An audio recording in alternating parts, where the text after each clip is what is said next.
Time to look at one of the biggest and stompiest Necrons around. In this video, we'll be going over the datasheet for the Seraptek Heavy Construct.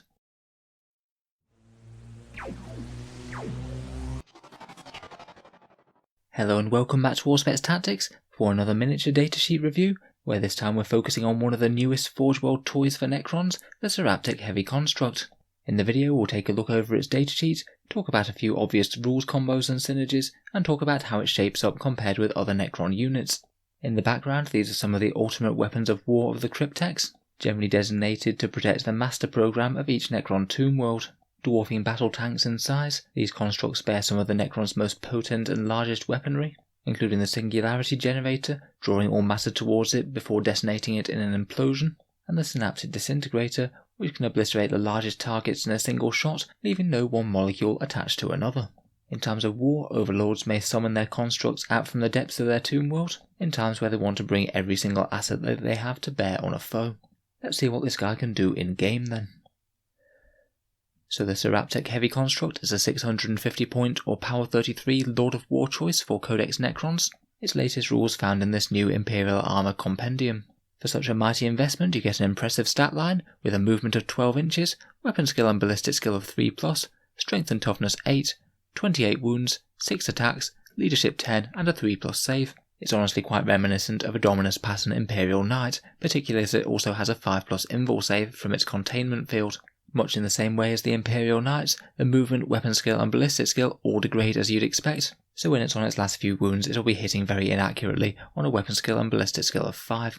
In melee, it attacks with those frankly enormous forelimbs, and they get a choice of attacks between Impaling Strike at strength 16, AP-3 and a flat damage of 5, or a Reaping Sweep, which is strength 8, AP-2 and damage 2. That one's your anti-horde option, as you get double the number of attacks, so you'll be hitting 12 times.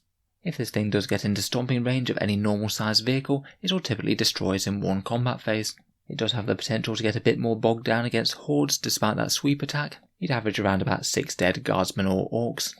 Of course, it doesn't just have melee, it also has 2 very powerful ranged options. Either you can take 2 Singularity Generators or 2 Synaptic Obliterators, and if you take those then you also get 2 transdimensional projectors thrown in. The Singularity Generators are 36-inch range, heavy 3d3, strength 8, AP-3, damage d6 and blast. So typically around about 12 shots with them, all with very good strength, AP and damage. And of course it's very swingy, but they'll each average around about 8 wounds to a standard toughness 7 vehicle. I quite like the way that they're fairly general purpose though, they'll be pretty powerful against things like Primaris Marines as well. The other option's interesting, the Synaptic Obliterators are massive anti-tank weapons, and then you get the small transdimensional projectors which give you a little bit of anti-infantry as well. It doesn't cost you any more whatsoever to take one option over the other. The Synaptic Obliterators give you D3 shots at strength 16, AP-4 and a flat damage of 6. Of course this is going to be very swingy, you're only ever going to get damage characteristics in multiples of 6. On average you're likely to get about 1 wound through per shooting attack on a toughness 7 vehicle, so maybe just a little bit less impressive than the Singularity Generators when fired against heavy armour. You do get those transdimensional projectors as well, they'll give you a little bit of anti-infantry fire, a 24-inch range, heavy d6, strength 6, AP-2, damage 1 and blast. Overall I think that the 2 choices are fairly well balanced to be honest, though I think I'm personally a bigger fan of the Singularity Generators. I just like the way that they're so general purpose no matter what you fire them at.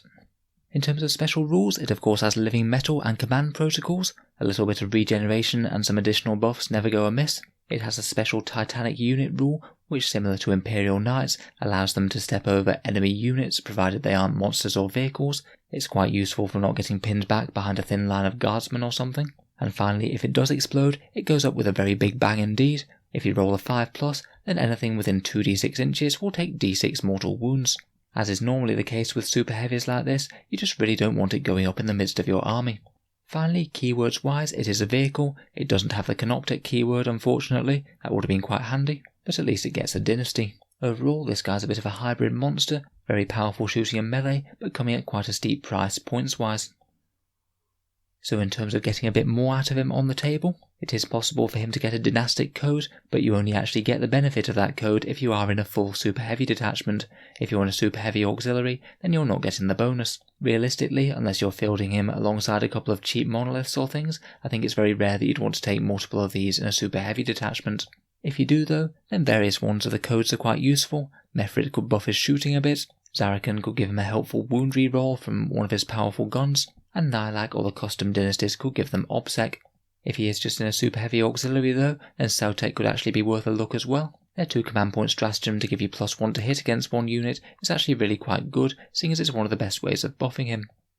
He does get command protocols, not the biggest buff in the world to this guy, but it could be useful for either getting him light cover turn 1, or having his living metal just be a little bit more effective later in the game. Not being core, there's only so much support units can do for him, though you could potentially use either a Canoptic Spider or a Technomancer to repair him as he moves up the board. And you could buff his shooting a little bit via a Triarch Stalker, getting rerolls of 1 against one given target. It's actually really quite a powerful boost when you're hitting with really powerful ranged weapons like these, and I'd say that the two have some fairly good synergy together.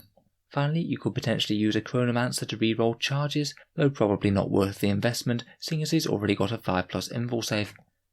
In terms of stratagems, I think the most useful two are Stellar Alignment Protocol and Curse of the Pharaon. Stellar Alignment could allow him to fight on his top bracket even when he's heavily injured, and could be well worth 2 command points if he's really in a good position to do damage to the enemy army. If he does wind up dying in the centre of the enemy though, then Curse of the Pharaon could do a serious amount of damage. It is 3 command points, but an auto-explode is pretty much guaranteed to be pretty destructive. If you roll well, then you could shower half the enemy army in mortal wounds.